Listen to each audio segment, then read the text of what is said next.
¿Qué tendría que pasar en tu mente para abandonar tu pasaporte, tu teléfono, tu dinero y correr descalzo hacia un campo abierto en un país extranjero? No fue un criminal. No tenía antecedentes. No consumía drogas. Tenía trabajo, novia, familia, y un boleto de regreso a casa. Pero en cuestión de minutos, Lars Joachim Mittank desapareció frente a las cámaras de un aeropuerto. Y desde ese instante, nadie volvió a verlo jamás. Hoy vamos a reconstruir, paso a paso, lo que ocurrió antes de esa carrera inexplicable. ¿Qué dijo? ¿Qué hizo? ¿Qué cambió en él? ¿Y por qué su caso se convirtió en una de las desapariciones más inquietantes de Europa? Quédate hasta el final, y suscríbete, porque los últimos minutos cambian completamente la forma en que entiendes esta historia. Y mientras escuchas, pregúntate algo muy serio. ¿Cuánto puede resistir la mente humana antes de quebrarse? Porque lo que vas a ver no es solo una desaparición. Es el registro en cámara del momento exacto en que algo se rompe. Ahora sí, comenzamos. Lars Joachim Mittank nació el 9 de febrero de 1986, en Alemania. Creció en una familia estable. Sin antecedentes. Sin problemas con la ley. Sin historial psiquiátrico. Un joven común, en una vida común. Desde joven, quienes lo conocieron lo describieron como tranquilo, reservado y reflexivo. No era una figura pública ni una persona conflictiva. Era hijo único y tenía un vínculo especial con su madre, Sandra Mittank, a quien ayudaba especialmente en el cuidado de su padre, quien había sufrido un derrame cerebral 2 años antes. Trabajaba en una central eléctrica, tenía novia y amigos, no consumía drogas, le gustaba el fútbol, era hogareño y no tenía antecedentes de enfermedad mental. Su vida, hasta ese momento, era común. Nada en su historia indicaba que días después correría sin mirar atrás. En 2014, Lars decidió viajar con 4 amigos a Bulgaria, específicamente al balneario de Varna, en la costa del Mar Negro. Juntos viajaron el 30 de junio, donde se alojaron en el resort. Era la primera vez que salía de Alemania. Uno de sus amigos, Paul Roman, diría posteriormente que la semana se pasó muy rápido. Hacían vida cotidiana de vacaciones y salían de noche por la zona. Me di cuenta de que Lars no comía mucho. Tomaba un plato de sopa o un plato pequeño de ensalada, y eso era todo, comentaría también Tim Schul de T, otro de sus compañeros de viaje. Durante los primeros días, no hubo incidentes relevantes. Los amigos salían por las noches y compartían tiempo como lo hacen muchos jóvenes de vacaciones. No existe evidencia documentada de conflictos graves en ese momento. Sin embargo, todo cambiaría a partir de un altercado ocurrido en un establecimiento nocturno. Sin embargo, todo cambiaría muy pronto. La noche del sábado 5 de julio, casi al final de sus vacaciones, Lars, Tim y Paul fueron a un bar de playa llamado Rock Bar para ver el partido de fútbol de cuartos de final de la Copa Mundial de Fútbol de 2014 entre Países Bajos y Costa Rica. Lars, fanático del Werder Bremen, discutió con unos seguidores del Bayern de Múnich. Antes de que Tim y Paul intervinieran, Lars reculó y la discusión se calmó, viéndose el episodio como un altercado que no llegó a más. Ese fue el último fin de semana en el que alguien lo vio comportarse con normalidad. De vuelta al hotel, los 3 amigos se detuvieron en un McDonald's, siglo. Lars dijo que no tenía hambre y les esperaría fuera. Cuando abandonaron el establecimiento, Lars no estaba en los alrededores. Los 2 amigos decidieron regresar al resort sin él, asumiendo que éste había decidido irse antes sin esperarlos. A la mañana siguiente, se comprobó que Mittank había regresado, y fue ahí cuando contó a sus amigos que un grupo de 4 hombres, que identificó como búlgaros o rusos, habían sido contratados por las personas con las que discutió en el bar para darle una paliza. Expresó que uno de los hombres le había propinado un puñetazo en la mandíbula que le había dañado el oído. Ese detalle, que en ese momento parecía pequeño, luego sería crucial. Me enteré a la mañana siguiente, declararía más tarde su amigo Paul. Me sorprendió. Era un tipo pacífico. Este hecho marcó el inicio de una cadena de acontecimientos que cambiaría todo. El día de su partida, lunes 7 de julio, Lars estaba preocupado por volar debido a su lesión en el oído.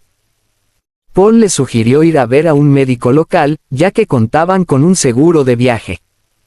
Lars estuvo de acuerdo y ambos visitaron a un médico.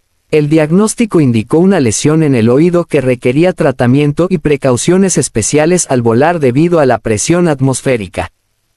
Se le recetaron antibióticos. También se le indicó que no debía viajar en avión de inmediato si la presión podía agravar la lesión.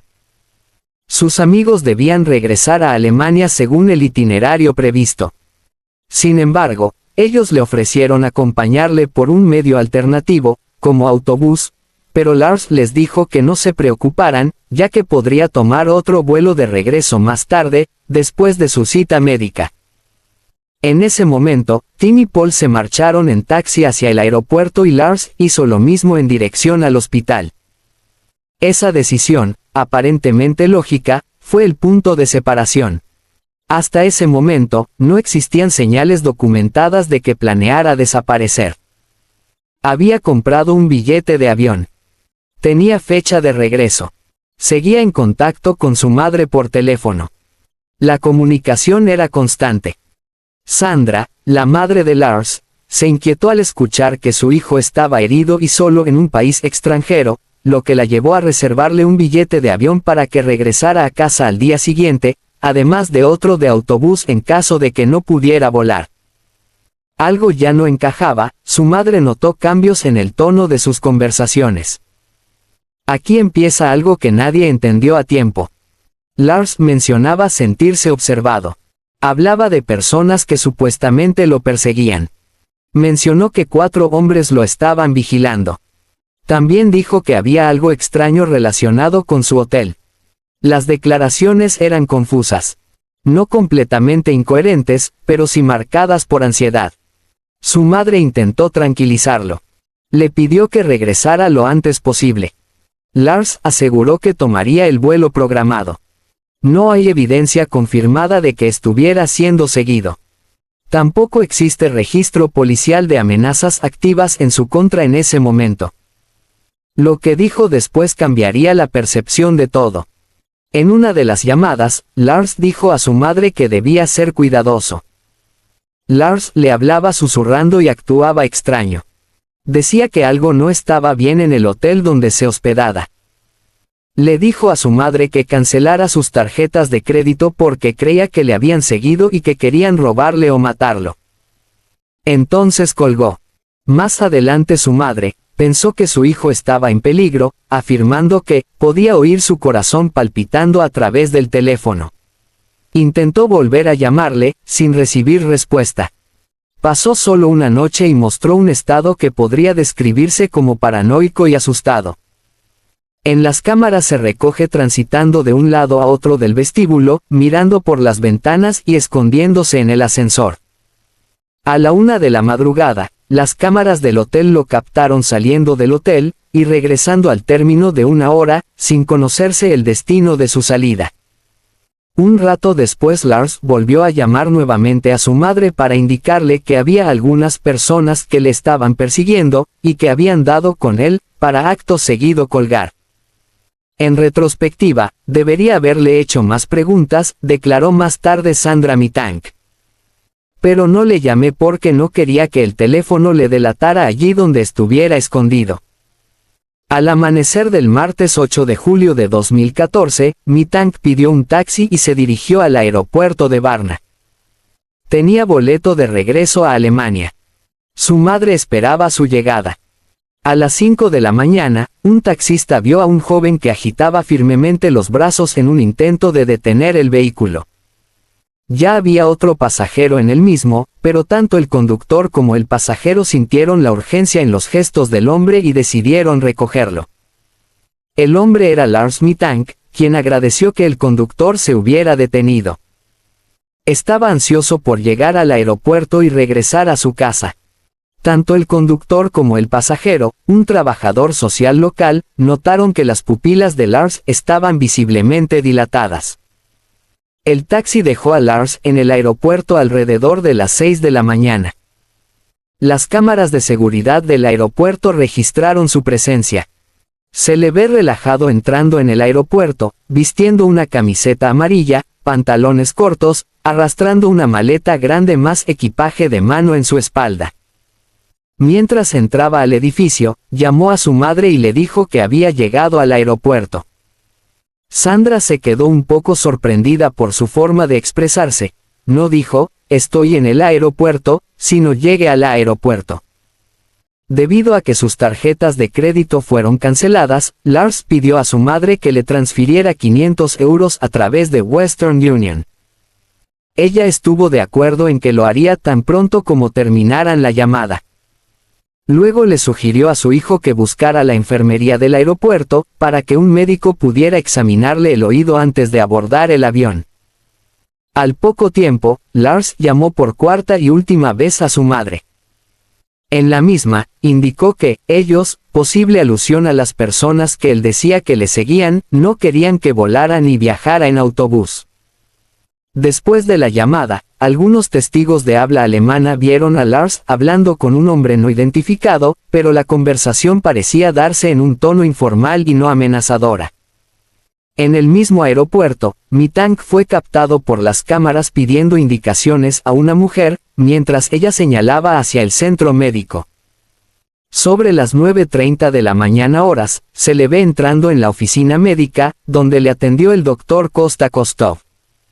Según declararía más adelante, fue solo un chequeo estándar, añadiendo que el paciente estaba realmente nervioso y errático.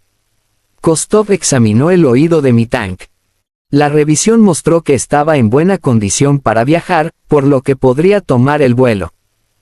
Pese a la buena noticia, las actitudes de Mittank continuaron siendo erráticas, ya que le expresó al doctor que no confiaba en los medicamentos que le habían recetado para el oído, dijo Kostov. Mirando hacia atrás, todo fue extraño. Durante el reconocimiento médico, un trabajador de la construcción entró en la habitación, pues la terminal estaba siendo remodelada. Mittank empezó a temblar. Murmuró, no quiero morir aquí. Tengo que salir de aquí. De manera repentina, Lars deja su equipaje. Y en cuestión de minutos, todo cambió. Y lo que ocurrió después, quedó grabado. De manera brusca saltó de su silla y salió de la habitación, dejando atrás todo su equipaje, billetera, teléfono móvil, pasaporte y maleta. Las cámaras de la terminal lo muestran corriendo por delante de los mostradores de facturación y equipaje. Cuando llega a la entrada principal aminora la marcha un instante, pero luego continúa corriendo atravesando el área de aparcamiento hasta la zona más profunda de la terminal. Las imágenes lo captan aún corriendo por los laterales del recinto, primero en una dirección y luego en otra. Más adelante aparece en el otro lado de la cerca, por lo que tuvo que saltar un vallado de 2.4 metros de altura coronado con alambre de espino, y por último se le ve corriendo en dirección a un prado cercano, antes de desaparecer. En las imágenes no se ve a nadie persiguiéndolo en ese momento. Nunca volvió a ser visto oficialmente. Pese a los intentos por localizarle mediante batidas con drones y perros adiestrados en detección de cadáveres, nunca se volvió a encontrar ningún rastro del Mittank hasta la fecha actual.